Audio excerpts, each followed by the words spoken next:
All right, putting food into jars. Is it really hard? Is it really complicated? Am I going to make my family sick? And what am I going to get from this? Is it going to save me money or is it going to taste better or both? What's the point? So, all of this we're going to talk about in this episode and a lot more as well. I got to talk to Angi Schneider, who is a patron of the podcast and the author of The Ultimate Guide to Preserving Vegetables and also Pressure Canning for Beginners and Beyond. Two wonderful books on my shelf. And she has a lot in those books, including tables where you can figure out what to do with all the produce coming in from the garden or from your CSA or from your friend's farm, whatever. And also the pressure canning book. Guys, there are so many awesome recipes in there for quick, easy dinners and meals that you can have on your pantry shelf. Really nutrient dense foods ready to go at the drop of a hat. I'm going to ask her in this episode about how she got started and why canning is so important to her. We're going to talk about hospitality in the home and how canning helps with that. I also wanted to ask her about staples she keeps in her pantry, how she deals with harvest seasons. And then, yeah, we're going to talk about pressure canning too. So, beans and meat, dinners, things like that, testing your canners, all the details and the nitty gritty. So, this is such a good episode. It'll definitely stay on your shelf as a great reference for canning and check the show notes as well. I put links for everything that she mentioned in this episode in the show notes so that you can keep washing the dishes and folding the laundry and you don't have to stop and write things down.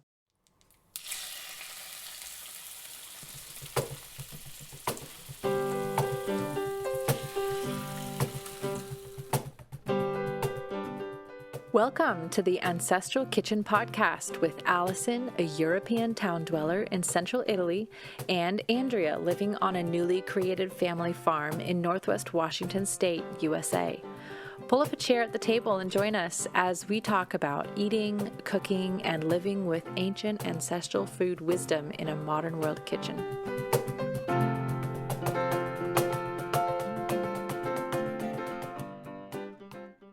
Good morning, Angie. How are you? Good morning. I'm wonderful. How are you? I am well, also, all the more weller for being able to talk to you today. Very excited about this conversation. I am Keep the excited. I food. could talk food preserving all day long, every day. I love it. Well, so could I. And I could listen to somebody like you talk about it all day, every day too. So this is the perfect place for both of us. Good luck with the listener ever getting off of this. This episode might be 7 hours long. Right? I know it could be. Well, this is so fun. So Angie is actually a patron of the podcast, is how I was introduced to her. And then you must have posted on Instagram or something, Angie, that you had these books. And so, of course, I got them, but you are the author of some beautiful books and you have ebooks too. So, the two books of yours that I have are sitting on the desk in front of me. And I know the titles will be immediately appealing to everyone. One is The Ultimate Guide to Preserving Vegetables: Canning, Pickling, Fermenting, Dehydrating, and Freezing Your Favorite Fresh Produce. Yeah, with delicious, beautiful pictures of jars on the front.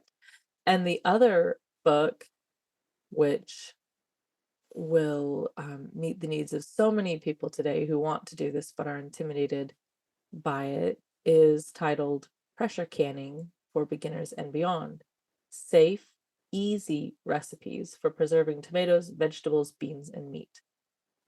And we like the words safe and easy. Absolutely. That's a good thing. So, anyways, I got these books, um, and when you sent them to me, you wrote notes inside, which I thought was so sweet. I still have the card in there that you wrote. So anyways, I'm super excited to have them. And I told Allison, I just want to talk to her about it. I just want to know more. So she said, let's have an interview. So here I am talking Awesome. to you. So yeah, super stoked. Why don't we just jump into the episode and I'll start by asking you, what did you last eat before we got on to record? Sure. So I last ate breakfast, which my breakfast is usually pretty much the same thing almost every day because I'm Hmm. a huge creature of habit. And Love it. so I had eggs with tomato, onion, and spinach. Soon Mm. it'll be tomato, onion, and sweet potato leaves because our sweet potatoes will get large enough that I can start picking leaves from them. Whoa. Um, and then the I didn't even know chickens. you could eat those. Oh yeah, What? they're good. Wow. So where I I had no live, idea. the greens don't grow well during the summer here, and Where so where are you? I'm in South Texas, so Oh, so along the it's too Gulf hot Coast. for them. Yeah, yeah, yeah. Okay. So so I wouldn't I don't pre I don't like them like by themselves, or Uh-huh. even in a salad, but sauteed they're very much like spinach. So Mm. I make that switch as soon as I can, so I don't have to buy spinach. I mean, lots of things are better when you cook them in butter, so Or bacon grease, yeah. or right? Even better. Absolutely. And then I had a fermented dill pickle and some Mm. coffee with raw milk. Oh man, that sounds like the perfect breakfast. Yeah, it was great. And Checks all the and boxes. do you raise chickens? Do you have We chickens do. on your We property? have Okay. chickens. That's the only well, we have chickens and bees is what we raise. So, or Chickens keep. and what? Bees, honeybees. Oh, oh, wow. Yeah. Oh, So, okay. Okay, next episode yeah. that I interview you, can we talk about bees, please? Well, let me just say it was Because much easier when my beekeeper son was a teenager. And oh, then when he left to go to the Coast Guard, it's much yeah. harder for me to keep bees. Oh, yeah. Yeah. You know, Josh and Carolyn Thomas with the homesteading family Uh-huh. account online. They have, I think they just had their 10th child born a Yeah. couple months ago here. And he said he was talking about all the many enterprises they have on the farm. And he goes, when our kids start moving off of the farm, we will be scaling down. It's like Yes. we only Yeah. do this because all the kids have their own projects and they're all working on things. And I thought, oh, that's so true. Yeah. It Um, is. It is. So, wow. So what a great breakfast. And I just learned something. You can eat sweet potato leaves. Well, I think we're planting sweet potatoes. So oh, yum. um, I guess I shall be eating the leaves.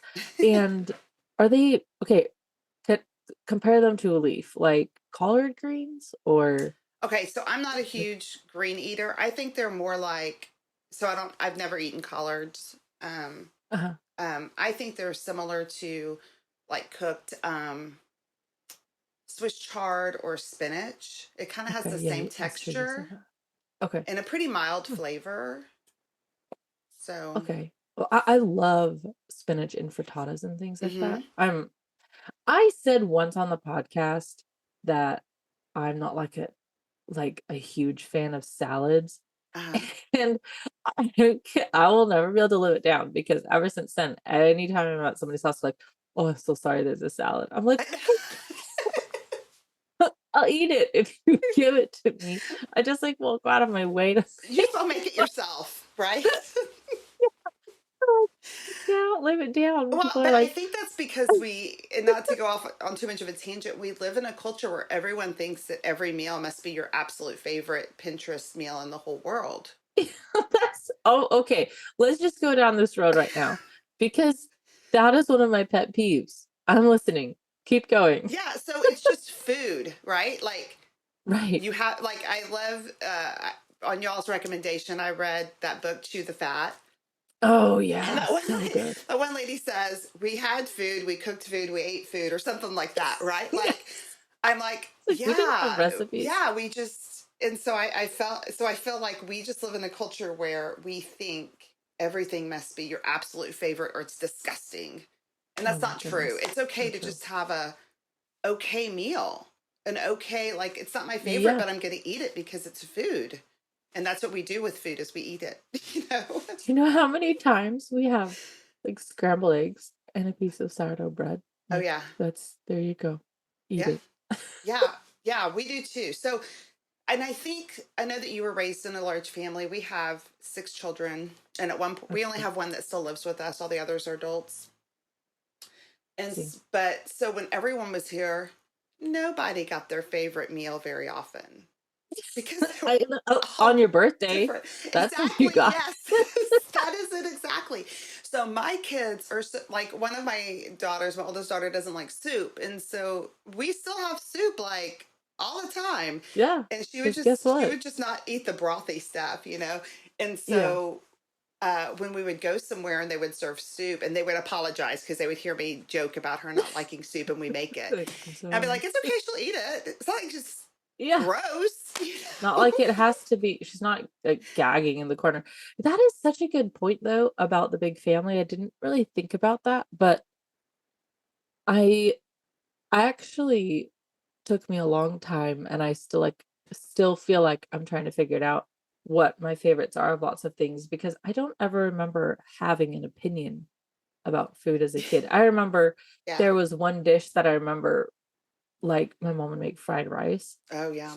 Don't Yeah. ask me why. For some reason I didn't like it. Oh, But I never verbalized it. Like, yeah. why would you even say that? I just ate it. Because you know she's going to make it. You're Yeah. gonna have to eat it anyways. Well, and I remember, yeah. She probably yeah, even made you things just that didn't, she didn't really care for, but someone else in the family does. So for she made sure, it and she ate it. for sure. She Yeah. made food and we ate it because Yeah. it was what she had. It Yeah. was what was available, affordable enough for a big family, in Right. our area, and that I literally don't even remember. Actually, I do remember one time I made a comment. One time my mom and my sister had made macaroni and cheese, and I remember particularly we didn't have enough cheese that time, and so it was, like, milky, and they had Mm. said, "Oh, we don't have enough cheese, it's gonna be interesting." And I said at the table, "Wow, seems like this macaroni doesn't have enough cheese." My dad was like, "Wow, seems like you don't have enough manners." I think that was the only time I ever said anything. And now and yeah, I don't know that we were particularly picky kids because we didn't really have a choice. Right. But Right. yeah. Well, that's funny. Yeah. I feel like people always think Allison and I must have really elaborate meals because they say like, "Oh, it's so fancy." And I'm like, I don't think you realize that we're not eating like Pinterest food all the time. Right. Right. Yeah. It's interesting for sure. Mhm. Yeah. But Well, I always wonder if that's why people feel overwhelmed in the kitchen because everything has gazillions of ingredients yes. and um like obviously sometimes we make things that are kind of intense because it's fun, Right. but that's not our mainstay. That would be too draining. Right. And I think that people also, especially here in the States, they don't know how to not follow a recipe. They don't know how to just put things in a Yeah. pot and it tastes Mhm. decent. Or they're scared to. They Yeah. probably could, They could. but Yeah. Well, they're here's the thing. scared to because they If don't they have a only had recipe. Yeah, and if they only had good ingredients in their house, it's really hard to mess it up when you only have really good stuff. Right. Like, yeah, like sauteing everything in butter or bacon grease. Done. Done and done. Yeah, they don't have to try to mask or cover up flavors. I remember my aunt telling me that she always, she one day realized that people made so many sauces for chicken because they were just trying to cover up the flavor of, like, Oh, the yeah. factory chicken, and I was Mm-hmm. like, "Oh, that's a good point." Yeah. We just we cook it with salt and pepper and take it right out of the oven, and we're, like, eating it off the pan hot Right. because it's so good, you Yeah. know? Yeah. That's what we do. Yeah, it's So, so delicious. Do you yeah. raise meat birds also? We do not. We buy from the farmers market from a local farmer Nice. for all of our meat. Nice. Yeah, That's awesome. That's yeah.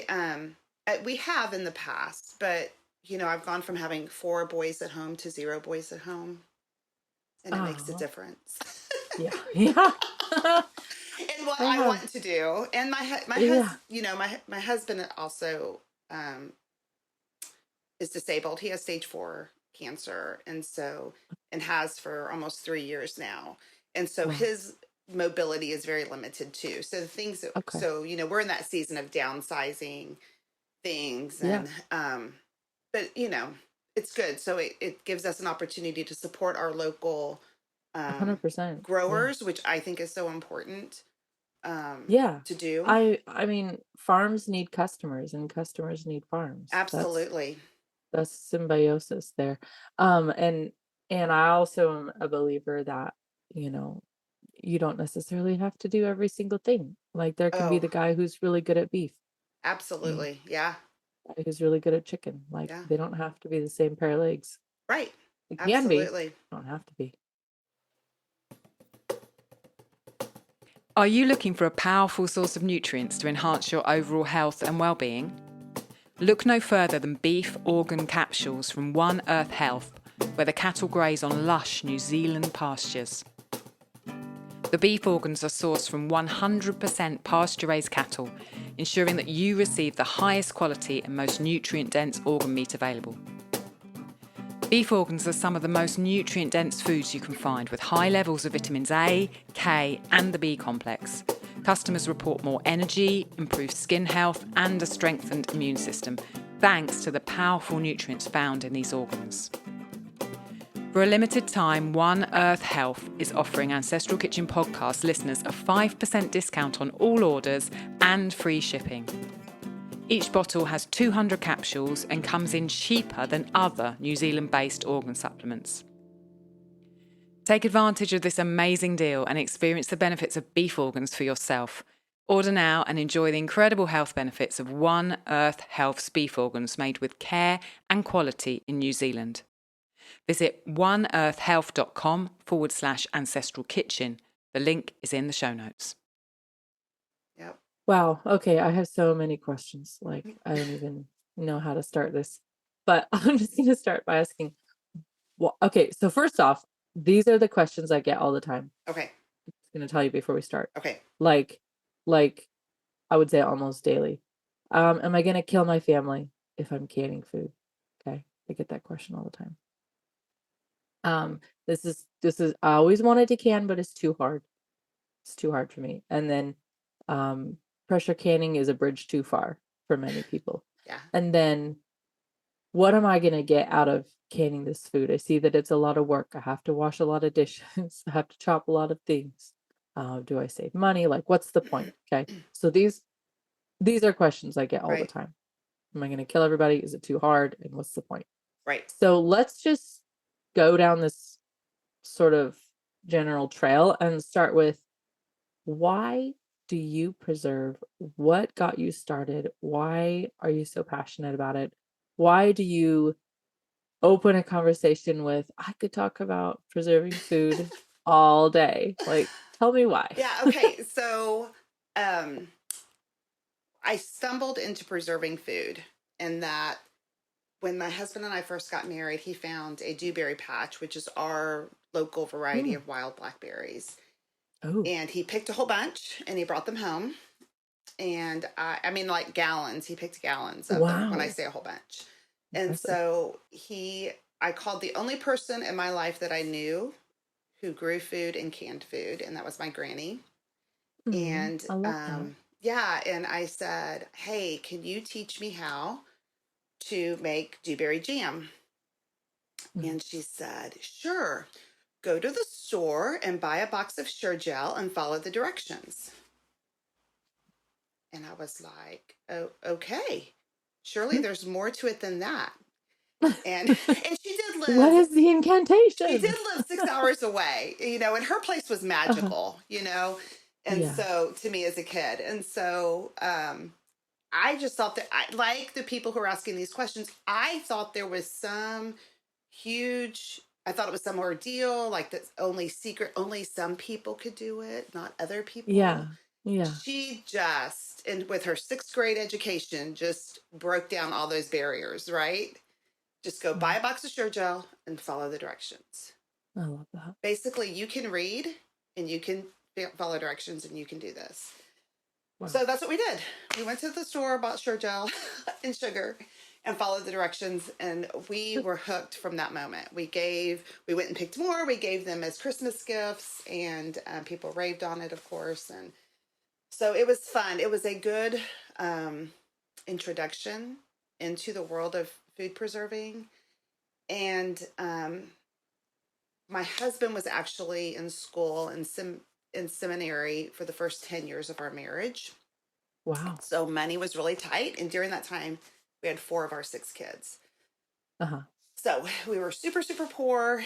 And when we lived, wherever we lived, we grew a little garden. We started gardening, and then we started putting up what was left over. And I mean, every bit of leftover, like that we weren't eating fresh, we would put up.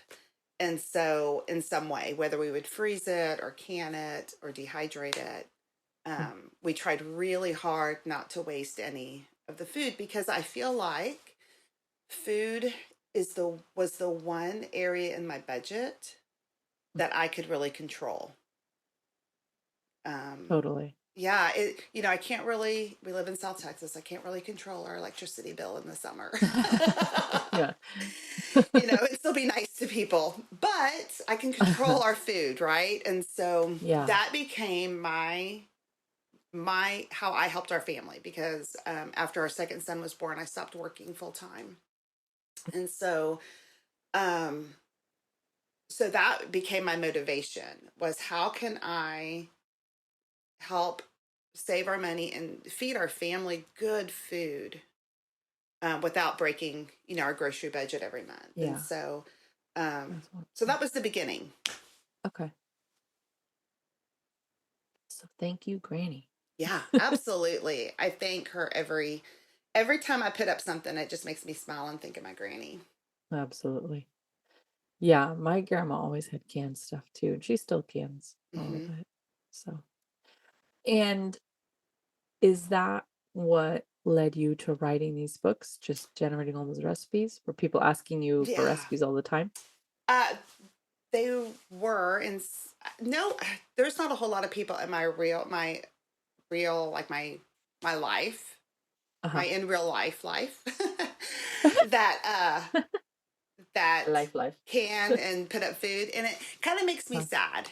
And I understand why people don't do it, and I certainly don't expect people to do like to the quantity that I did, especially that I did when all my kids lived here. But it would make me sad when I would see people spend tons of money on food that just wasn't really that great for them. Instead of just spending an afternoon putting it up themselves, and so as I when I put up food, like, so when I put up tomatoes, when they start coming in, I don't just can them all. Like, I do different things with them at the same time. So depending upon what the tomato is, some I'll ferment, some I'll dehydrate, some I'll can, some I'll freeze, because sometimes I freeze tomatoes before I can them. And so I really wanted a book that was divided into sections where I could have all my recipes for each item by itself, if that makes sense. So I would have all my corn recipes together, all my tomato recipes together, all my, whatever, green bean recipes together. And so as I started developing this notebook, then through a series of events and introductions, I got introduced to an editor at Page Street Publishing, and said, "Hey, I have this idea for a book." And she was like, "Oh yeah, there's nothing like that on the market right now, so that'd be great." Yeah. So I wrote The Ultimate Guide to Preserving Vegetables first, and that came out it was supposed to be April of 2020, but I think it didn't come out until maybe early June because of COVID. And all the it was, that's all a blur, but I think it was late. It wasn't in April. And Yeah. then in August, she contacted me and said, hey, we would really like to have a pressure canning book done. Would you be Yeah. interested? And I was like, oh, yeah, that's really my Oh yeah, jam. let me at it. And she was, so anyway, so we did that, and that came out in 2021. I can't Mm, even honestly remember wow. when I in do not even know 2021. how you did that. Allison Well, and I just about died writing our cookbook. okay, yeah. So I'm just going to say, when they've already paid you up front a little bit, there's a little more motivation. Because you want to get the That's rest of the true. You're money. like, I gotta But get this that's all done. I did. So actually, when they asked me to write the second book, I chatted Mhm. with my family about it because I was like, I don't know that I could go through 7 months of that again. Because that's Uh-huh. by the time we did all the editing, it was 4 months to write. Then we did the editing. They hired a photographer out of Austin to take the photos, and a food stylist. So those are not my photos. I do not. The beautiful work of the books is not mine at all. Did they how did they do I always wondered that. How did they do the pictures? Like, did they Yeah. have to come to your house and get Okay. jars or Yeah. So the Ultimate Guide to Preserving Vegetables, Dennis and Darcy came to my house, which okay. was really fun to see them, here in my home. And they Yeah. spent 3 days. We did all the photos in 3 days. I mean, they That's were oh my amazing. gosh. They I had a mean, plan. It mhm. was impressive to watch. And then for the pressure canning book, I actually traveled with 2 jars of every recipe to Wow. Austin, outside of Austin, and we Wow. took the photos at a flower farm, in Huh.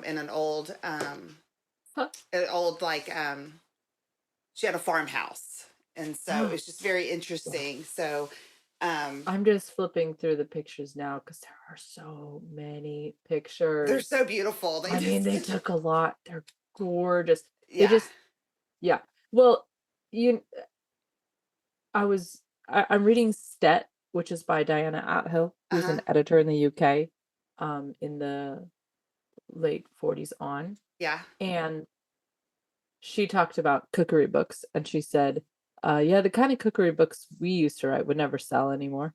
They had no pictures, you know? Right. Right. And now cookbooks pretty much have to have Mm-hmm. pictures. Yeah. And they don't absolutely have to, like Cooks Illustrated doesn't, and sometimes they'll do a center with colored pictures, but Right.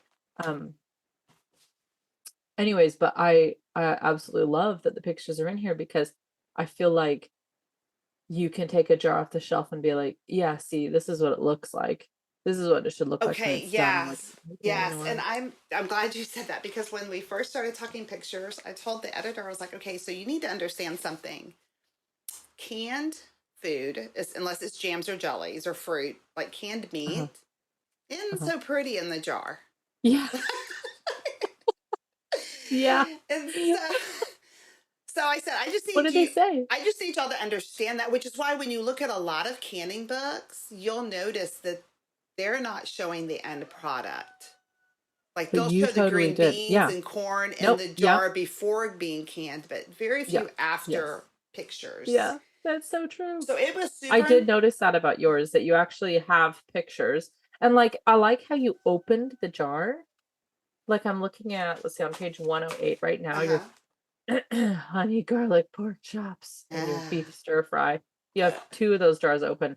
And like I just want to pick up the jar, grab a fork, and go to town. Like they look so good. Yeah. Yeah. And then on the header page for your legumes chapter, your black-eyed peas and ham. Uh huh. Okay, literally, how do your beans look so nice though? Like that is something when I was asking people, what should I ask her? I'm going to talk to like the legend. What is the questions that we have? And somebody said, beans, when you can them, all the liquid comes out. Like, Okay. is that fine? Like, like, can we just go there? Yeah, we can go there, sure. So I Let's talk about think, it. yeah, there's a couple of important things that I think with canning beans is if the liquid is all going out, you probably have too many beans in your jar to begin with because they're probably soaking up all the liquid. So it's really important. It sounds counterintuitive, but you need to pre-soak your beans, just like you would before you were going to cook them, Yeah. fresh on the stove. Pre-soak the beans with plenty of water. Like they'll start to split if they kind of dry out at the top. If you ever notice a bowl of beans that you've been soaking has some split ones, it's usually at the top where they've kind of come up out of the water and have dried out again. Yeah. So, That's true. yeah, plenty of water, and then just put fewer beans in your jar. The USDA says that it takes like 3 1/4 pound. I just looked this up the other day. 3 1/4 pounds of beans for 7 pints or 9 pints of jars, and 5 pounds of beans for 7 quarts of jars. Wow. I think that's too much. Okay. I don't fill my jars quite that full. Okay. So so I think that could be a thing too. Okay. So the water is probably being soaked up by the beans, by there being too many beans.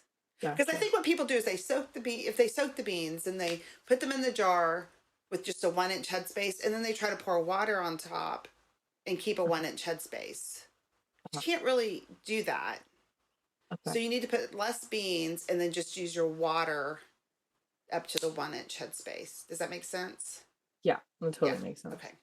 Otherwise, you end up with this clump of beans, especially at the bottom. Yeah. Yeah. Yeah. Totally. Yeah. So I will say with the photography, everything in there in this book, everything in there is the actual finished product. But Darcy is a food stylist, so she did open the jars and clean them up a little bit, bring like the meat up to the top before Dennis of course photographed it. Yeah. So, Yeah. but it was really important to me that they were real pictures of the real things that we did. Yeah. So, oh my gosh, I made the mistake of turning to your Wild Hog pulled pork page where she had that tray with this. Okay, so for the listeners' listening pleasure, there's this metal tray, and she's got these really nice looking buns with stuffed with pulled pork. She's got thinly sliced red onions, a bowl of pickles, and sliced jalapenos, and it just looks awesome. Yeah, and that's all the food stylist. That is not me at all. Yeah, at all. I love it. I can make good food, but it's not really always the prettiest food. But what's interesting to me is that it's not the food; it's that the stylist has her touch, and she knows how to make it look pretty. So the food, obviously, your food is pretty because I'm looking at it. And your traditional mincemeat pie filling, like I had no idea you could can that, but I am looking at it, and it looks. I love the little tiny pot she used where she put the crust in the pot. Yeah, and filled it with it. It's so pretty. Everything in these books is delicious, absolutely delicious. Hey, you washing the dishes. Been there. You've heard Allison and I talk over and over about her love of rye sourdough bread. Well, I might actually call it an obsession, but that's neither here nor there. Now you can make Allison's rye sourdough in your own kitchen with her as your teacher. And she's a really good teacher. Rye is economical, it's delicious, and full of nutrients and low in gluten. There's a reason why it has been a darling of bread bakers for centuries. Make it into sourdough, as Allison will show you in her course, Rye Sourdough Bread, Mastering the Basics. And you've got an amazing, tasty, and nutritious staple in your kitchen. It's traditional and it's nutritional. In this course, you'll learn everything there is to know about how she creates and maintains her rye sourdough starter, all about whole grain sourdough rye, including the key differences between baking with rye and wheat, how to make 2 loaves, an everyday rye sandwich bread, and a delicious Russian-style dark rye loaf, and what to do with your sourdough discard, including video walkthroughs for sourdough pancakes and a tasty, sweet, spiced cake. Head to www.ancestralkitchen.com/rye rye. Okay, so you had notebooks, you had an idea, you talked to the publisher, it happened Yeah. back to back. I just Back. can't even imagine. Um, Yeah. with with the summer harvest. So Yes. tell me about your, I guess your canning year. Um, I see canning as a year-round activity, Yeah. but I know like grocery stores tend to see it as a seasonal thing. Like Right. hardware stores will carry jars at a certain season and stuff Sure. like that. So what does your harvest or your canning year look like? So, I think that's a great question for each of us to think about. Like, how does our year go? When do we have time in the year to do certain Uh-huh. things? When is what has to be done? Like, I just got done canning green beans because Mm. they're producing right now, and if I don't, soon it's going to be too hot and I'm not going to have any. So I Okay. stop everything else I'm doing and I can those things right now. And you have those in your garden? Yes. Wow. So our year, just to give reference, because it's very different than most of the other places around the globe, probably, is that You're like almost equatorial, right? yes. Like you're So you're it's way down. almost subtropical. We're just 20 miles from the coast of Texas, the Gulf Wow. Coast. So Wow. You are close. yeah. So we technically we can grow year round. We have something coming out of our garden year round.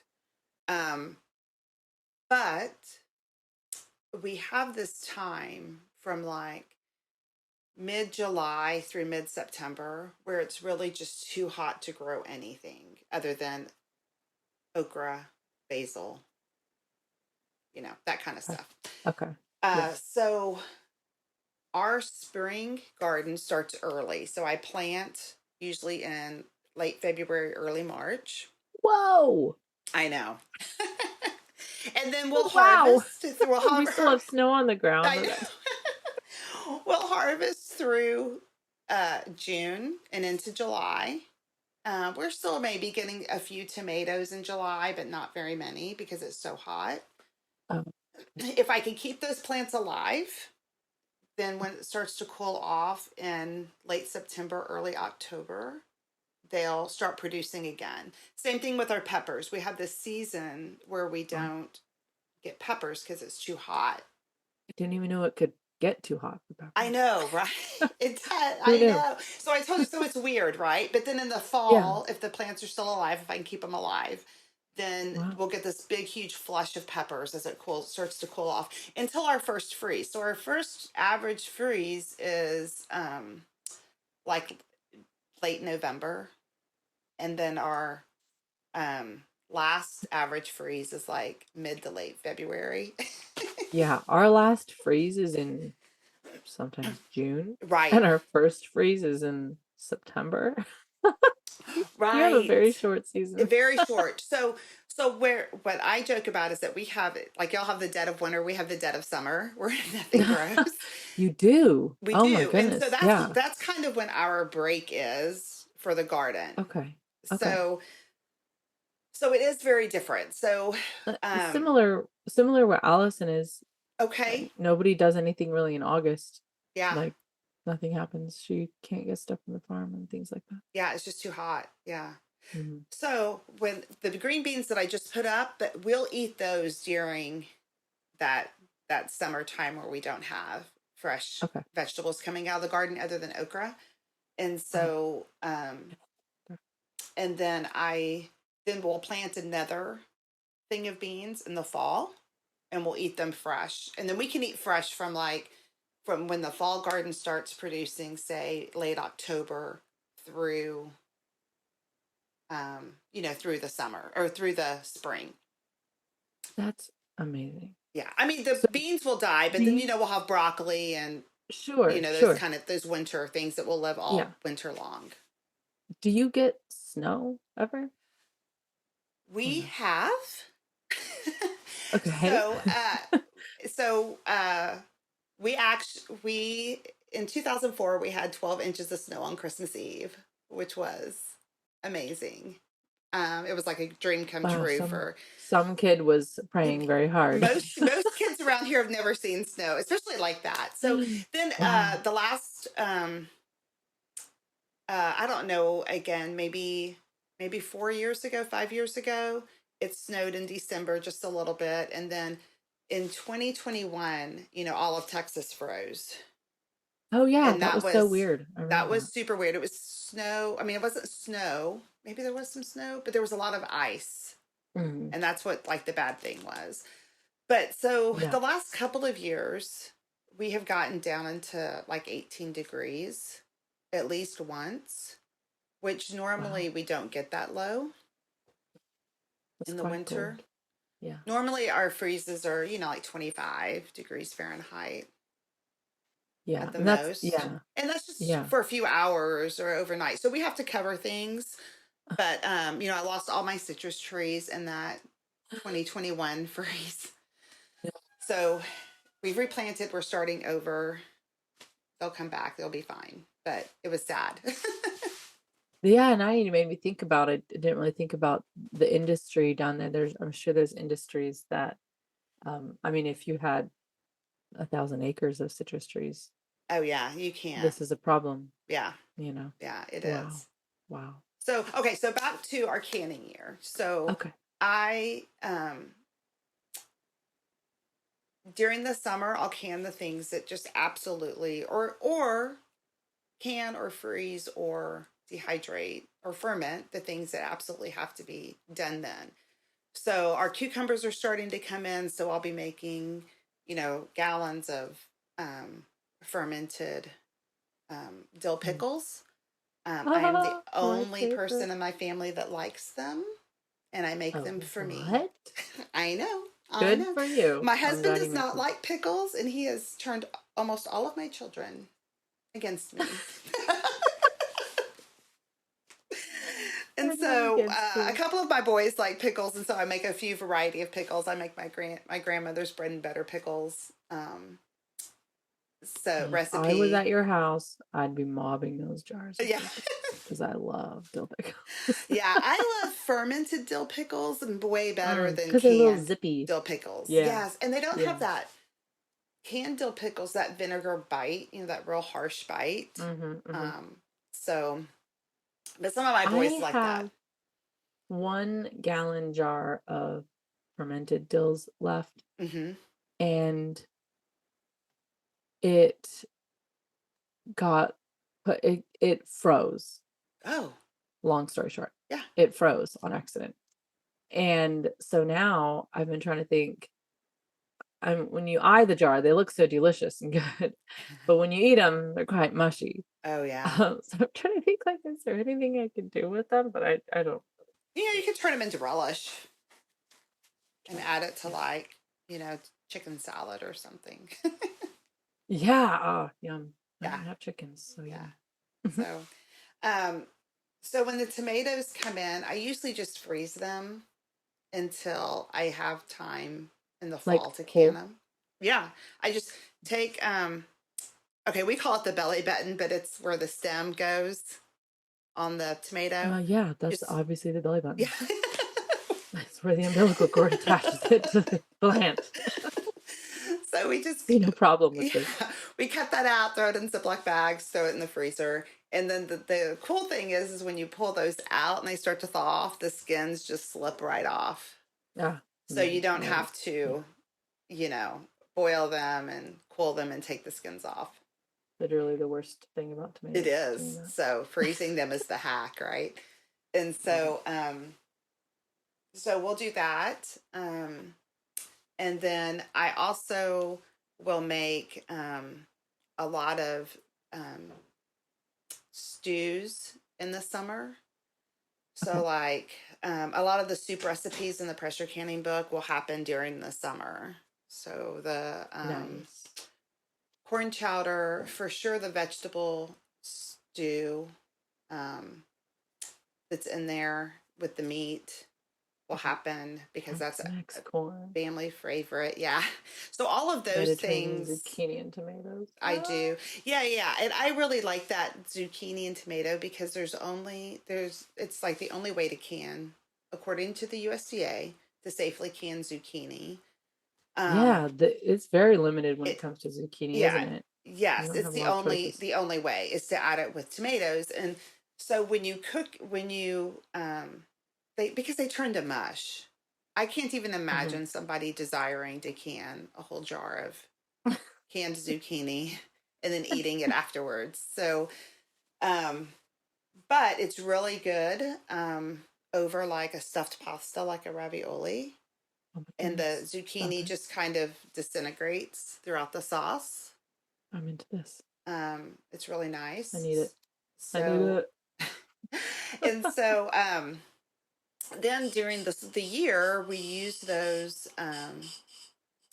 canned goods in case the power goes out or we have a freak freeze and lose power for a Why would week. that ever happen? Or if we have a hurricane, that's the other thing. Oh, So if we oh have a yeah. hurricane, I always want to make sure that I have food and at least enough food for us for a week. So we have jars from last year that are just off limits until I replace them with food for this year for Okay. hurricane Okay. season. Um, so, um, we had Hurricane Harvey come through in 2017. Oh my God. And Yeah. yeah, it came in August. So I'd already done all the canning from the garden for, stews and chili con carne. That's another family favorite. Mm. And we were without power for a week. And a lot of our neighbors, well, all of our neighborhood was too, because we live outside the city limits. So we were low priority. And so, Yeah. Yeah. we were able to share our jars with Oh, elderly neighbors wow. and people who just didn't have, for whatever reason, were not prepared and didn't have the means to go replace things in their refrigerator once the stores opened back up. And so um, it was an amazing feeling to me to be able to do that, Yeah. that we were able to participate in our community in a way to give to them in a time of need. And That is awesome. it was And such, giving them something so good. yeah, yes. And then, when it was all said and done and I got my jars back, I had to refill them for the winter. Yeah. So Yeah. which was fine. Like I really thought that I remember my kids going, "Mom, you're giving that away?" I was like, "Yes. Yeah, Wow. I know that I'm going to have to refill it. I get that. I'm probably going to have to go to the grocery store and buy things that I normally wouldn't so I can refill them. Uh-huh. But it's what we do. Like it was a good opportunity for me to show my kids this is what we do. We don't hold on to these things. Absolutely. Like we do it so that we are prepared, but we don't hold on to them for us. And Oh, so yeah, well, canned soups, then things like dry beans mhm. that I can get any time of the year, buy at the Yeah. grocery store. I can those over the winter months, Yeah. kind of in that Yeah. lull between gardening. I think meat could be done at that same time. If you're raising your own meat, it's different. You're on a different schedule than I would be Right. when Right. I'm buying Right. it. But so over the winter is when I do meats that don't have vegetables, so like plain meats. Uh-huh. Like Yeah. I really like to just put chicken in a jar in the bone or on the bone Yeah. and add a little water and can it. Um, and have this canned chicken. I feel like I have the best of both worlds because it's still on the bone, so I'm getting all those nutrients in the broth from the Yeah. bone. That's brilliant. You're like a chicken canned in bone broth. Yeah, exactly. Without having to make the bone broth. Yeah. That's perfect. So, so yeah, I think every family is going to be a little different because their seasons are different because their life is Mm, different. mm. But try to save those things that you can at any point of the year for Yeah. the off seasons when you're not just crazy busy, and then really think about like what your family likes. Like, do not preserve something your family doesn't like.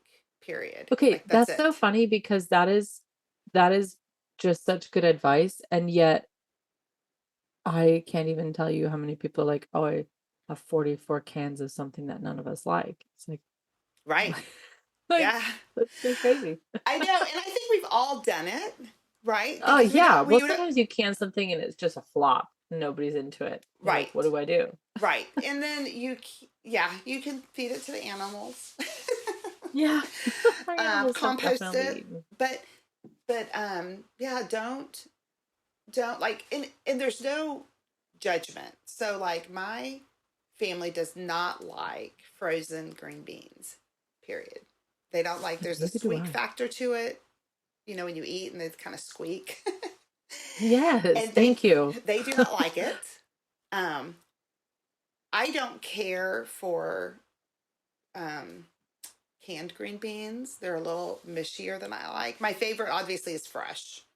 Uh-huh. But I have children whose favorite is canned. Yeah. Yeah. So we can some for the interim time, right? Hmm. Hmm. But I don't ever freeze green beans, even though it's easier. And even Yeah. though I could force them to eat it, it's not worth it to me to do Yeah. that. But then I I have don't. friends who their family loves frozen green beans, and they can't Yes. stand canned green beans. Okay, Yeah. that's great. Don't can green beans, Yeah. you Don't know. do it. So Yeah, I feel like that's a lot of people I know they prefer the frozen ones that I've always just thought I was the odd one out. I preferred them canned. And yeah, I love canned green beans, man. yeah. Mm, I love them. That's awesome. So, and don't think that everything has to be canned. There are, just everything, it could be frozen. It could be, there needs to be different levels in your food preserving, or different layers. Maybe that's the word I'm looking for. Different layers. Don't have everything on one layer. So, some of our chicken is frozen and some of our chicken is canned. Um, Yeah. some of our, um, you know what I'm saying? Like there should be some this Yeah. variety so that depending upon what happens in your life, you could be somewhat prepared for it. Yeah, your ultimate guide to preserving vegetables, you basically listed 6 versions on the front of how to Hmm. vegetables: canning, pickling, fermenting, dehydrating, freezing, and fresh. Yeah. Yeah. So, yeah. What does your Yeah, okay, so just to summarize what you just said, I definitely agree though. Like I always say winter is like for canning bone broth or Yeah. um, even if you're just throwing bags of bones in the freezer as you go and accumulating a bunch and canning it. I am not canning beans in August. Like it's not happening. Right. Like I'm barely surviving everything else. Right. Not Right. canning beans. Right. Um, Exactly. like when beans are rotting on my porch, I'm not Right. finding myself more work to do. Um, do you have a list of things you always have stocked in your pantry? Do you just kind of say, "Oh, we have what we have based on what we have, what comes in from harvest or whatever?" Yeah. Yeah. I have a list that um I'd like to attain of Okay. each year of different things. Um, so like I know I need probably, 30 pints of green beans. And that's just on my head because that's, what I just did was green beans. So once I hit that level, I'm done. Uh-huh. So now Okay. we're eating fresh. It doesn't matter how many pounds of green beans I'm pulling out of my garden. We're just giving them away Okay. because I'm done because I have enough for what our family needs. And that's for our family now with only 3 people home. It was much different when I had all 6 kids home. It Mhm. was, 50 quarts of green beans, Yeah. not 30 little Yeah. pints. So, Yeah. you know, um, Okay. so I do try And to is keep track of some things. Like I know approximately how many dried bean jars I need of various dried beans mhm, during the year for the year to make it. But then if I'm out, like if I'm out of white beans, then we usually just kind of go without. until Uh-huh. we're out of like almost all the beans. Yeah. And then I'll go ahead and can more, Yeah. if that makes sense. So it's not like you try to always have every single kind of everything on the shelf, you know. Oh no. I'm a firm believer that it's okay to go without. Yeah, I agree. So, yeah. It's what makes it special when you have it, you know. Yes, yes. We have some things that we literally couldn't make enough of it to go 12 months. Like there's just no Mm-hmm. way. And Yeah. so it's a short little season where we just enjoy that thing, Mm-hmm. whatever it may be. And then when that time of the year rolls around again, you're like, oh yeah, this is coming. I Yeah. can't wait. Yeah. And And that I that think is what makes there's, it special. yeah, yeah. Like you don't have your Christmas tree up all the time. That's why it's exciting. Yeah, and I think that we've lost that in our culture where we can Yeah, have that's anything true. we want at any point. Yeah. Go to the grocery So, store and get like a um, pre-made version of something, and you're like, look, yeah. Yeah. So my always here. youngest son used to hate cabbage, and we pretty much only eat cabbage in the winter. And so, because that's when it grows in our garden. And so Right. one fall, I was like, "Oh, look, he said, well, what are we going to have for dinner?" And I was like, "Oh, we're having, sausage, potatoes and cabbage." And he's like, "Oh, we haven't had cabbage in so long. I love cabbage." Whoa. I What? know. I said, "What?"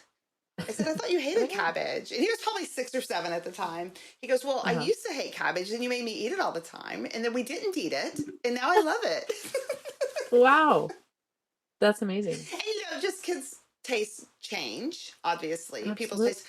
But I think there is something to that. We had it and it was like Yeah. associated with family time. And then we didn't have it. Uh-huh. And now it's coming back. Yeah. So, Oh, I love that. That's brilliant. yeah. I feel like there's a lot of things like that if we would give them a chance, Yeah. you know. Yeah. But a lot of people try something one time and then they spit it out even, and Mm-hmm. they're like, no, Never no. again. And Yeah. that's just the end of it. I agree. Yeah. So, Interesting. yeah. I want him Um, to try my cooking again. It's not that bad. That's funny. Um, so yeah, so I think that take notes. That's a good thing to do. Take notes while you're canning. How many jars you or bags or whatever you frozen, or how many pounds you dehydrated of something, and then how many you used. Because maybe you're using not as many as you think you need, or maybe you're using a lot more of whatever it is. So I think, especially Right. for a couple of years, it's good to take a lot of notes on I what think you're I often doing. don't use as much as I anticipate that I will. That's Yeah. often the way it goes. Like Yeah. I Especially if you have a overestimate in lot of my head. variety. Totally. Yeah. Yeah. Yeah. Yeah. It's like when you put a meal on the table, if you've got 10 different dishes, they can be smaller dishes. Right. Obviously, I never do that, but Yeah. if you were to. But in But theory, when you go to a buffet or a potluck, yeah. yeah. But when you're making that dish, you're thinking, how's this going to feed 10 people? Hmm. But everybody's not, my mom would always remind me, well, everybody's not filling up on coleslaw, Right. putting it on the side of something. You don't need 40 Right. gallons of it. Right. Right. Do you, okay, one thing in your book Hmm. that I think everybody is going to love, the pressure canning book specifically, sorry, I can't talk, um, is that there are so many meals. Oh yeah. And everybody's that's everybody's it's the Achilles heel, right? Right. Of eating off the farm or eating local or not going to fast food or graduating out of supermarkets or whatever it is, but what if I need something right now and I need it fast? Well, I open to any page, and I'm just going to open to a page. Okay, turkey tetrazzini. Look at that. So you've got this canned turkey with mushrooms and like a broth. And then you've got explain the um for serving for 1 quart jar. So you've got this recipe that goes with your canned thing. I mean, you would make Right. this so fast. The turkey's already cooked, the mushrooms are already like, Right. and the picture looks really Right. So good. you could yeah, the pictures. You could boil noodles, or you could already have noodles frozen that were True, pre-boiled, frozen, true. that you just have to thaw out, and you would need to thicken the sauce. Mhm. It's, you know, Yeah, put I the see you've got your pour thickener the here. jar into a pot, thicken the sauce, then you add the sauce and the cooked noodles together in a casserole pan. You can Yeah. put breadcrumbs on top. I mean, that's how it's normally served, and you would bake it. That one takes a little Mm. bit longer, but you could also take that same jar and you could thicken the sauce and serve it over leftover rice from the night before. Oh my goodness, that's literally what I was just thinking. I was like, man, I would crush this on rice so Yeah, I hard. mean, you could It'd be so boil good. it and drop some fresh noodles in it and have a turkey noodle Mm, soup. I mean, sign me up. you're not limited by what, like, the book says this is turkey tetrazzini, and then make it like tetrazzini. You can take the jar and say, what Yeah. should I use this jar for today? Yeah. You know, because it's That, just turkey and onion. I mean, turkey and mushrooms and uh, broth. oh yeah, It's I really mean, not and it tetrazzini, looks right? so good. No, no, but it's the base for Right, 100 different things. When right, Allison and I wrote the cookbook, we, I struggled personally very hard with what to write for the recipe because I was like, well, I never really do it the same way twice. Like we've made right. this hundreds of times, and sometimes there's a sort of a preferred mode, but like you said, sometimes I have fresh noodle dough in the fridge. Sometimes I'm in a rush and I just make some rice on the stove. Like it changes all the time. And I worried that people would feel pinned in by the recipes, you know. Right, right. But I also know that if I give people too many options, they get overwhelmed and they're like, okay, then what am I even supposed to do? Yes, But yeah. okay, And I butternut think y'all did a squash and great white job in bean that soup. Oh, book thank you. of Thank doing you. that, of giving people the freedom. Like, sometimes people just Yeah. need to be told that they're free to do whatever in their own kitchen. Yeah, totally. And then other people don't. Like, they Yeah. just are Yeah. rule breakers and do what they want to do. Yeah, you know. Yeah. What are you talking about, rule breakers? I don't know any of those. Never met her. Your butternut squash and white bean soup. I mean, you could literally eat you got it served with cream and chives, but you could eat it literally, like right out of the jar. You could. Yes. Oh my Yes. goodness. So amazing. Um, I just want to eat everything in here. Right. Beef or And chicken so stock. I think Love it. that's an important thing with, like, especially pressure canning. Of Mhm. all the preservation methods, I think pressure canning gives you the most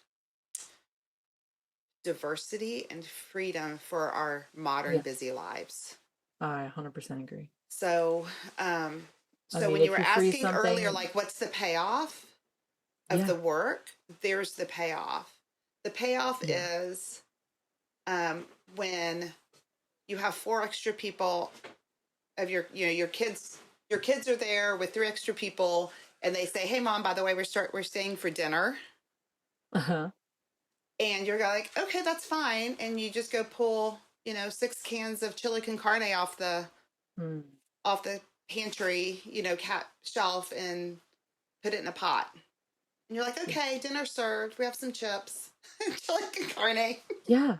Yeah. and it's okay. And that's, I always want people to feel welcome in my home, to stay Mm, as long as they want. That I never want there to be like, oh, you can't stay because I didn't have enough food for you. No, no, we're mhm. just gonna go grab something. And maybe it's just an extra can of corn, or it's a light soup that we're going to use as an appetizer, right, or a Uh-huh. side, Uh-huh. and we're just going to make it more, have that diversity of food, so that Yeah. everybody doesn't have to eat as much of one thing, so that everyone can be welcome at the table. I Um, love it also means that when my daughter gets out of dance at 8:45 at night, it. and I'm tired, that I don't have to, not to say I don't ever go through a fast food place or a Mhm. drive through or pick something up, but I really have no excuse for it. Right. Right. You know what I'm It's just saying? by choice at It's that just by point. choice. It's not because I have Yeah. to. I have choices. Yeah. And I think that's the difference between, like, say, pressure canning meals and like freezing meals, is Yeah. that they're just Oh my more goodness. readily available.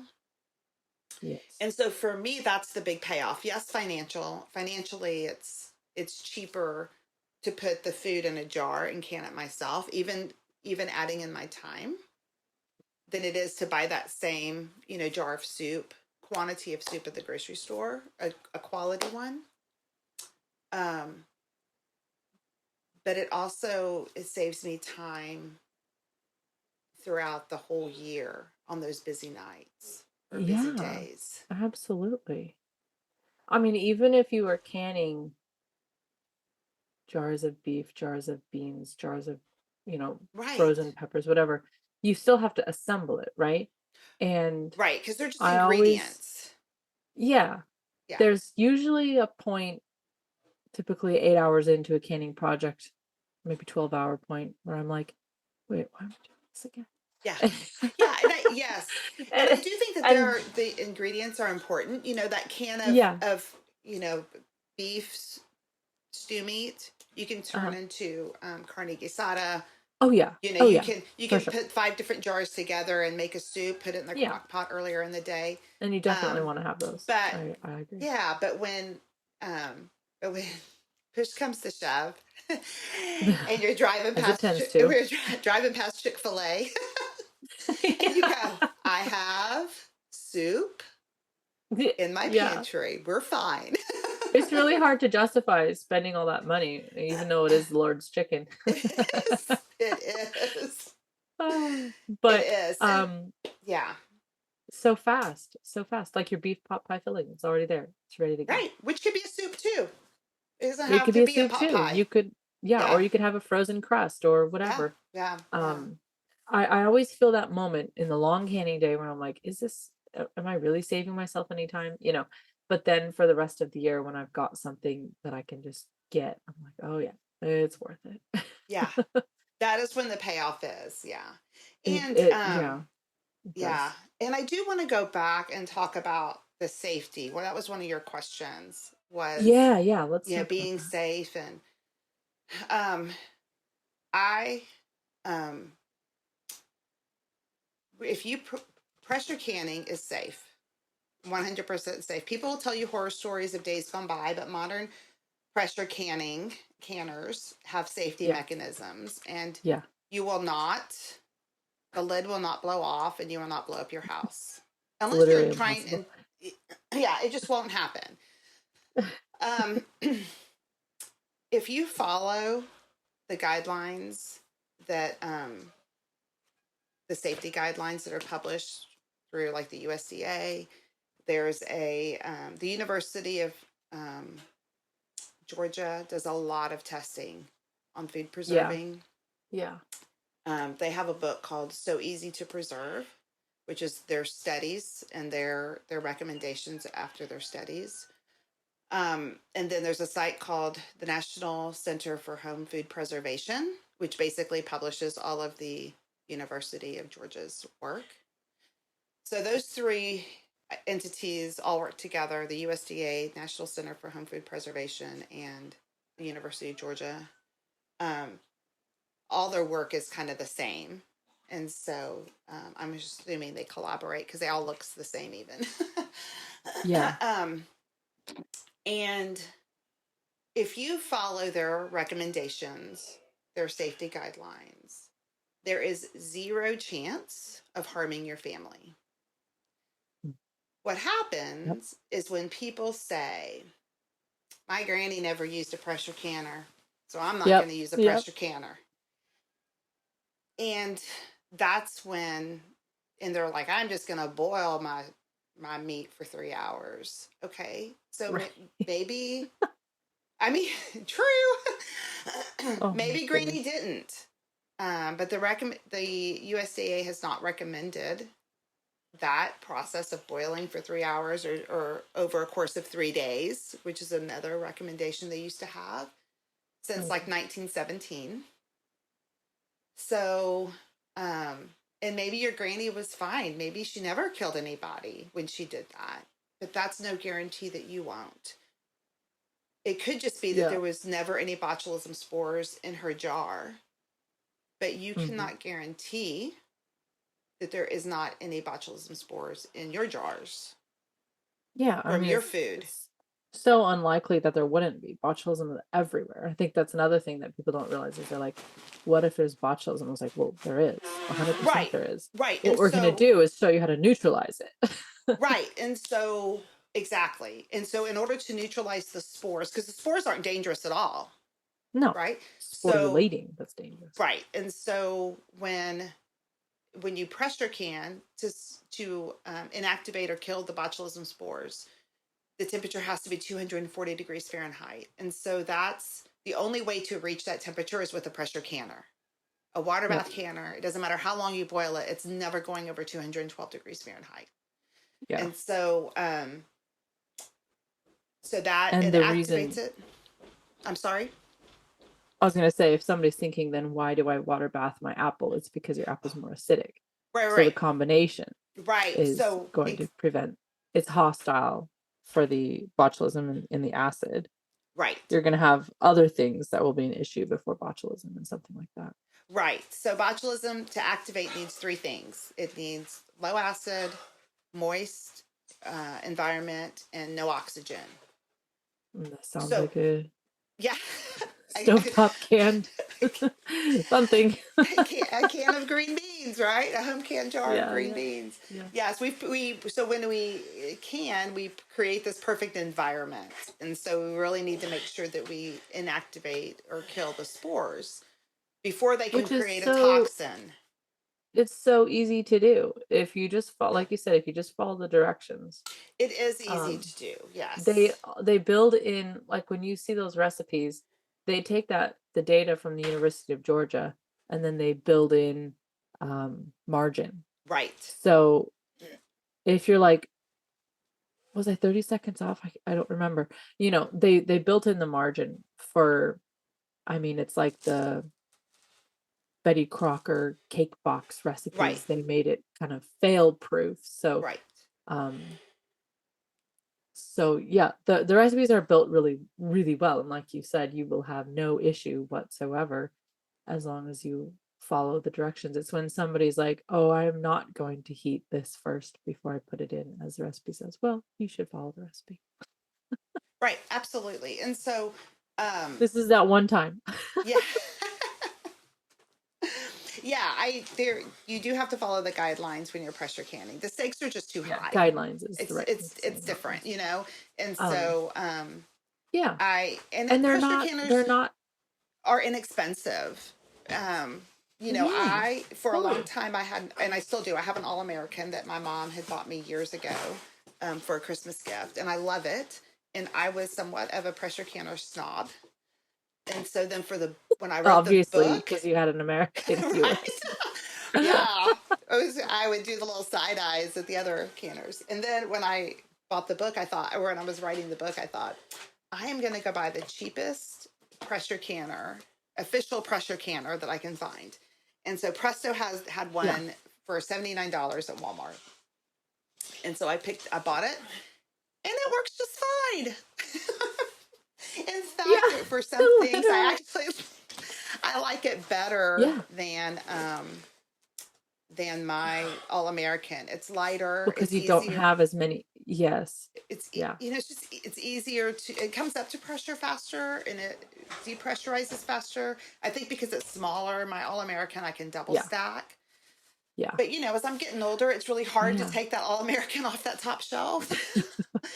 And Yeah, those so things are heavy. they They're are heavy to start heavy. with. And so, The jars in them. yeah, so I'm no longer a pressure canner snob.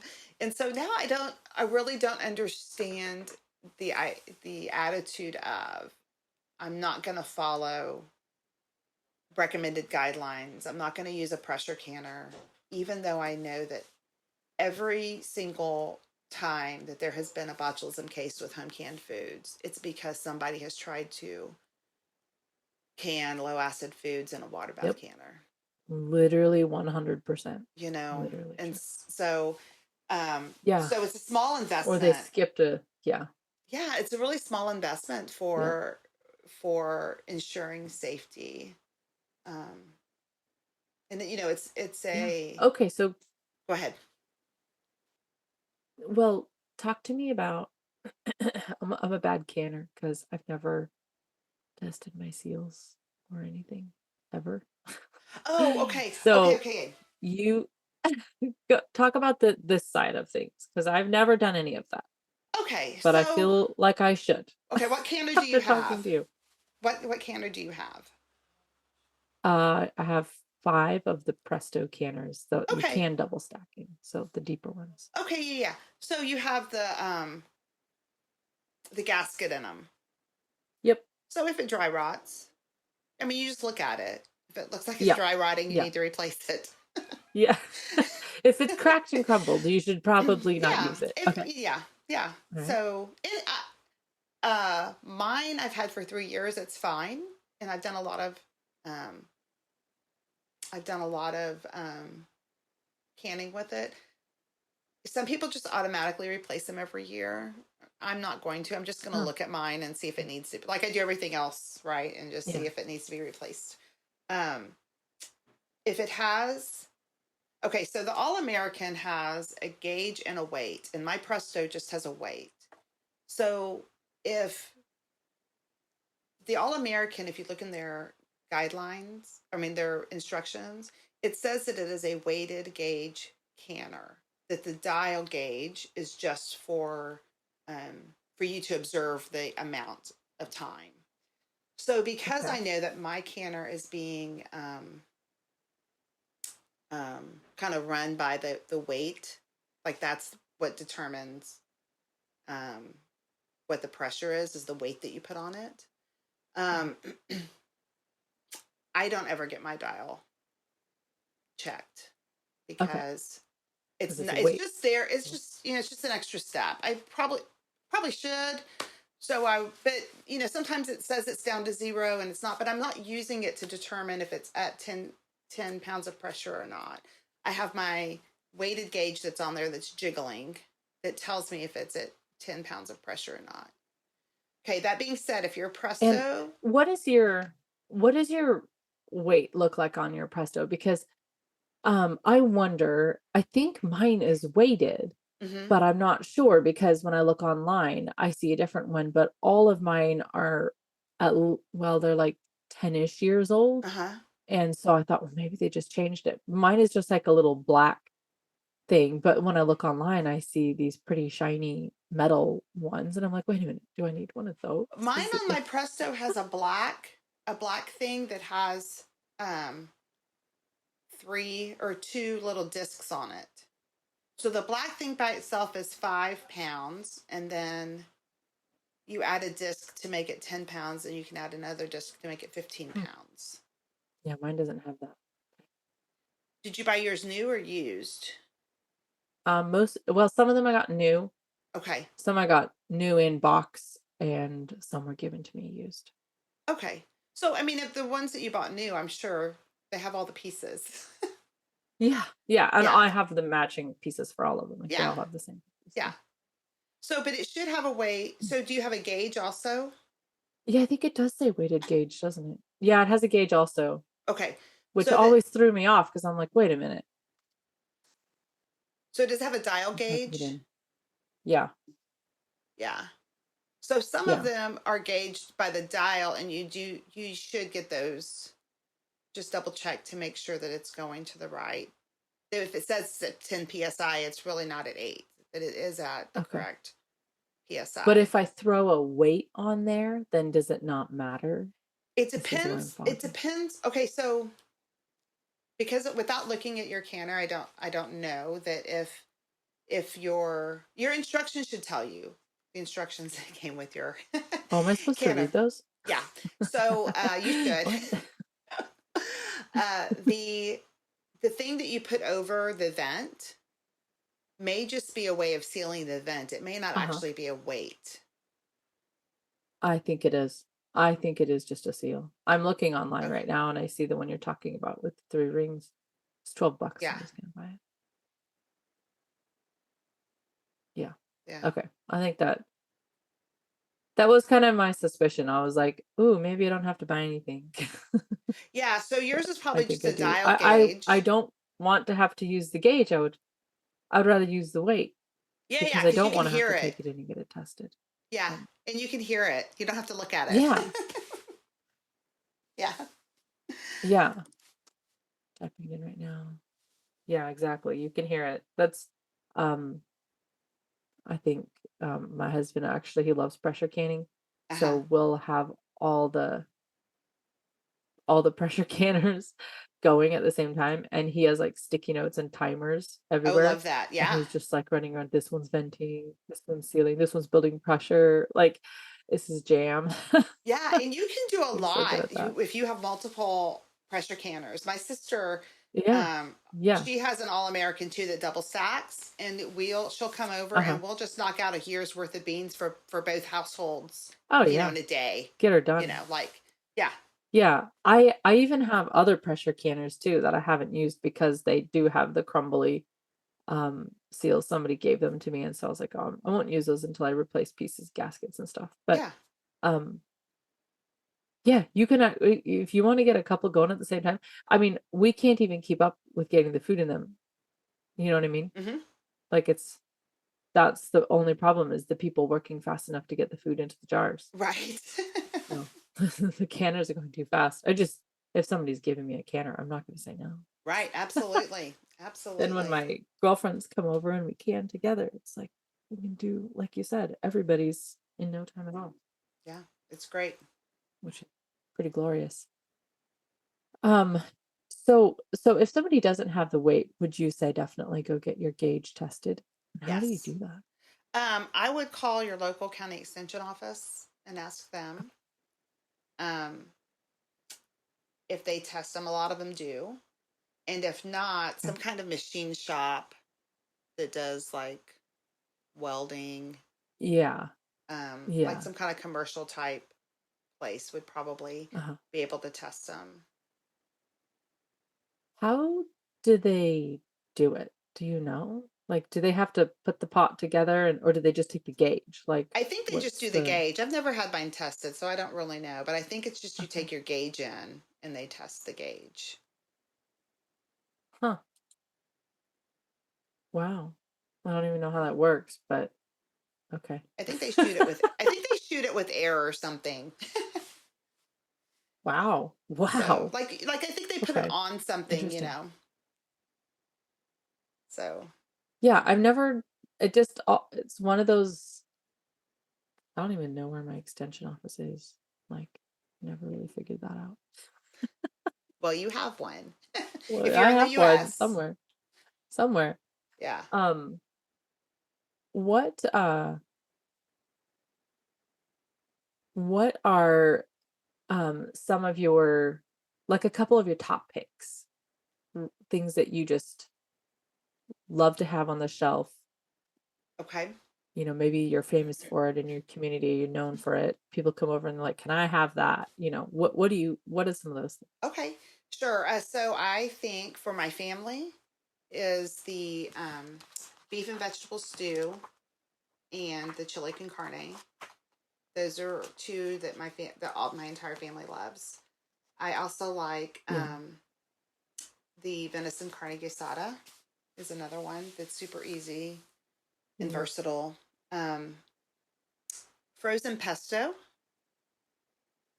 is Oh great my to goodness. have I on saw that. hand. There's a picture of that in the vegetable book. I saw it. Yeah.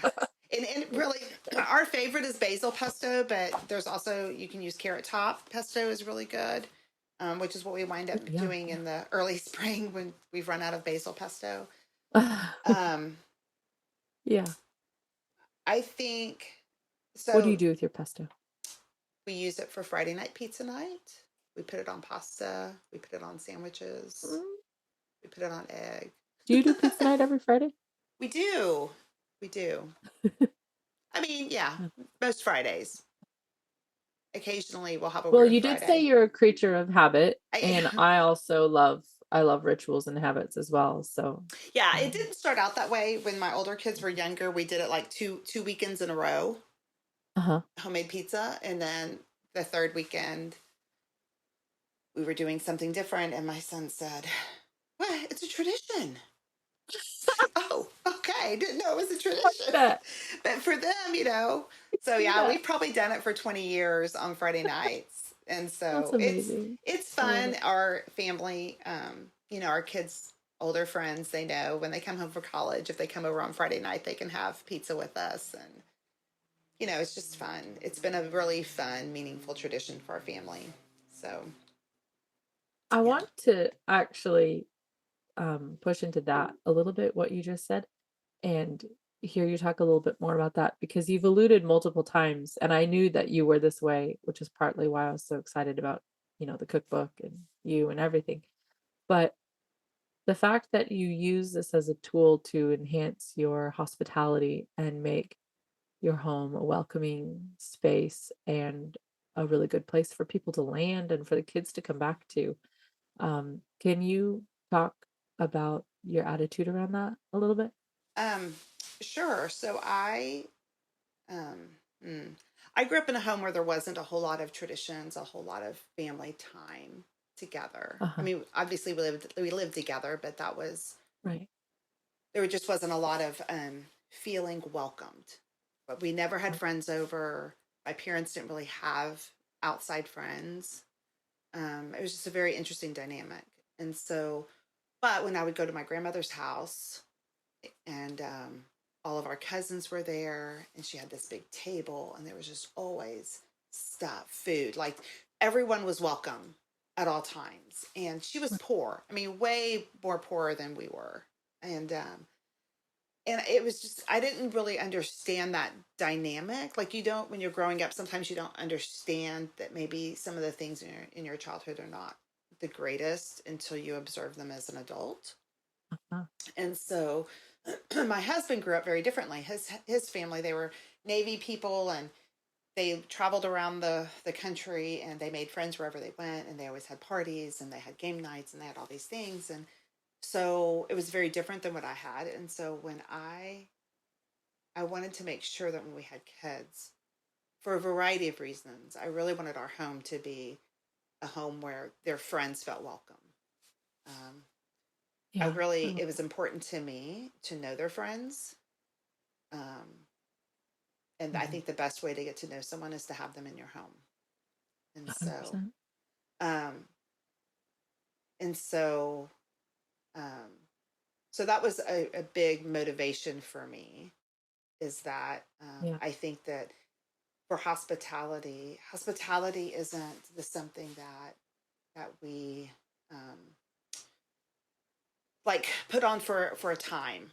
Like, oh, I'm going to be hospitable to you when my house is perfect, and when my life is perfect, and when I can fit it in. I want to be hospitable to you at all times. So if you come into my home, and I've got blankets and pillows all over the living room, and the floor needs to be swept, but this is our real life, you know? And to me, that's what being hospitable is. And you're still welcome, and you're welcome to stay with us, and you're welcome to eat with us. And there's enough. I never wanted, even though we were poor, we were pretty poor for many years of our early marriage. I never wanted my kids to feel that we were poor. I always wanted them to feel like there was enough. Like, maybe not lots of excess, but enough. And so all of that for me wraps into this idea of providing for our family, providing for our community. And I think that as women of our home, even though my boys helped with canning, my husband helps with all of that as he is able to, and obviously before he got sick, he did much more. Um, as the woman of the house, it's my responsibility, I feel like, to manage that and to create that environment, because I'm the one that was home more. And so I feel like we have lost that in our community, in our culture, that idea of just welcoming people into our imperfect lives and into our imperfect home. And I really want to push up against that everything doesn't have to be perfect, because nobody has it is perfect. Nobody's life is perfect. So, Beautiful. And you're so intentional about it. It's not just like it just happens. You put a lot of effort into this. yeah. And Yeah. it's been worth it. I see the benefits of it as my children have gotten older, and and their friends come and visit us, like I said, and their friends coming back with their spouses and their children and coming to visit us, even when their my child that they were friends with isn't here anymore. Yeah. It's really Yeah. gratifying, to see that, and to have them, um, make comments about the the impact that just being with us, had on them. And my husband and I joke that we parented by hanging out. We just hung out with our kids, and so, um, but we were able to do that here. Yeah. And food is a very interesting thing in that it binds people together, and then it has that element of scent memory, um, and just memories associated with them. So maybe it's Yeah. not the best food in the world, but the memories associated with it Oh my goodness. is Yeah. is heartfelt and Packaged. Yeah. heartwarming, and that Yeah. makes it the best food in the world. Absolutely. Yeah. Like the cabbage that you're Yeah, celebrating. yeah. Yeah. I love it because I think food could be a source of, I could be canning to prove myself to you and to show off and all these things. But when your attitude, which comes through in everything you write online, which is just generous and humble and hospitable always.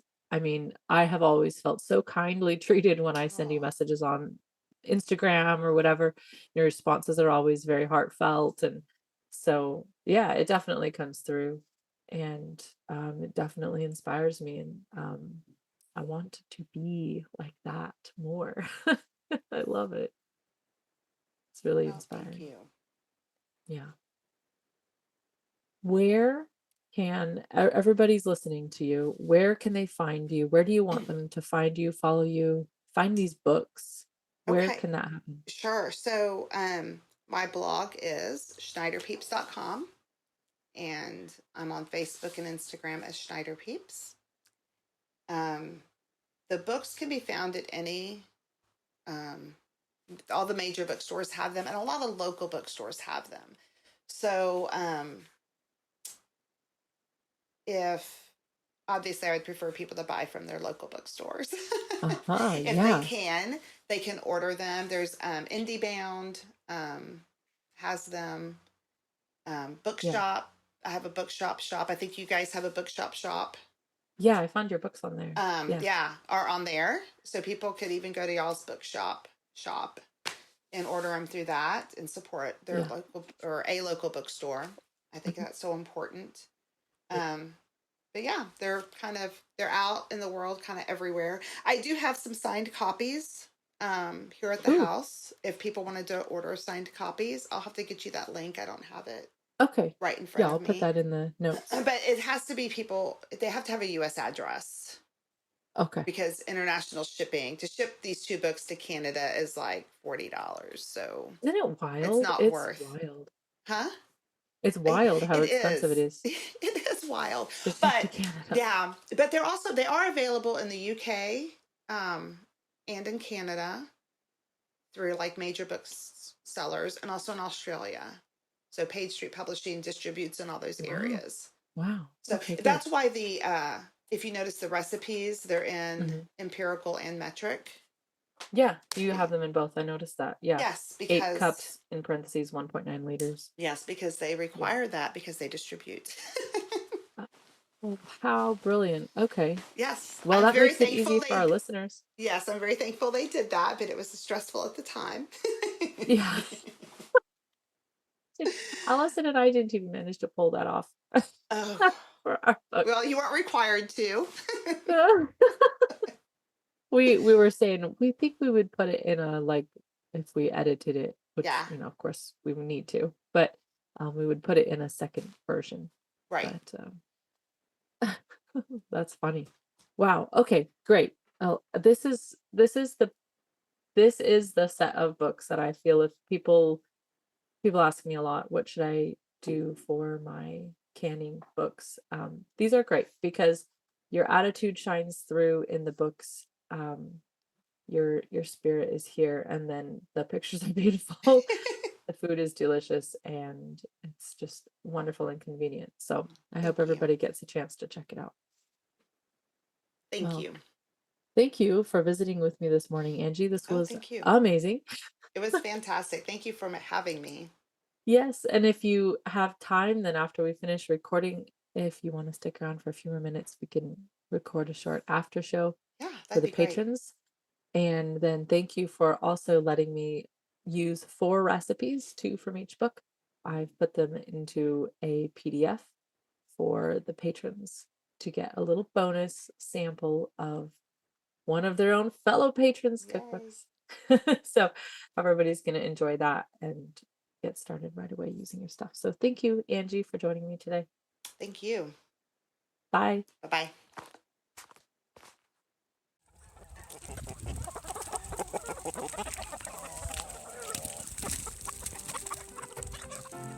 Thank you so much for listening. We'd love to continue the conversation. Come find us on Instagram. Andrea's at Farm and Hearth and Allison's at ancestral_kitchen. Until next time, we both wish you much fun, exploration, and satisfaction in and out of the kitchen.